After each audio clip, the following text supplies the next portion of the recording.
নমস্কার। ইলিশ মাছের মাথা দিয়ে লাউ রান্না করব।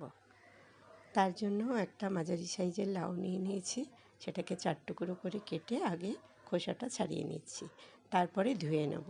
কিন্তু কাটার পরে আর ধোবো না, কারণ লাউতে এমনিই ভীষণ জল বেরোয়, আর ধোয়া যাবে না।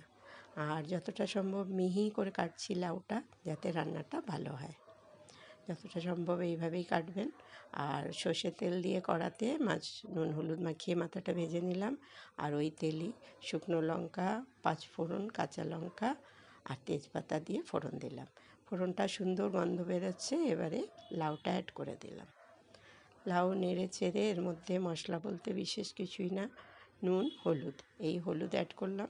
এবার নুন দিয়ে দিলাম। পরে 1/2 চামচ আটা ছড়িয়ে দেবো লাউয়ের জলটা টানার জন্য, আর একটু চিনি দেবো। আর লাউটা 80% কুক হওয়ার পরে কিন্তু মাথাটা অ্যাড করলাম। এবার নেড়ে চেড়ে কড়াই লেগে লেগে আসবে, সেই সময় একটা কাঁচা পাকা লঙ্কা অ্যাড করে দিলাম। ব্যাস, লাউ ইলিশ মাছের মাথা দিয়ে রেডি।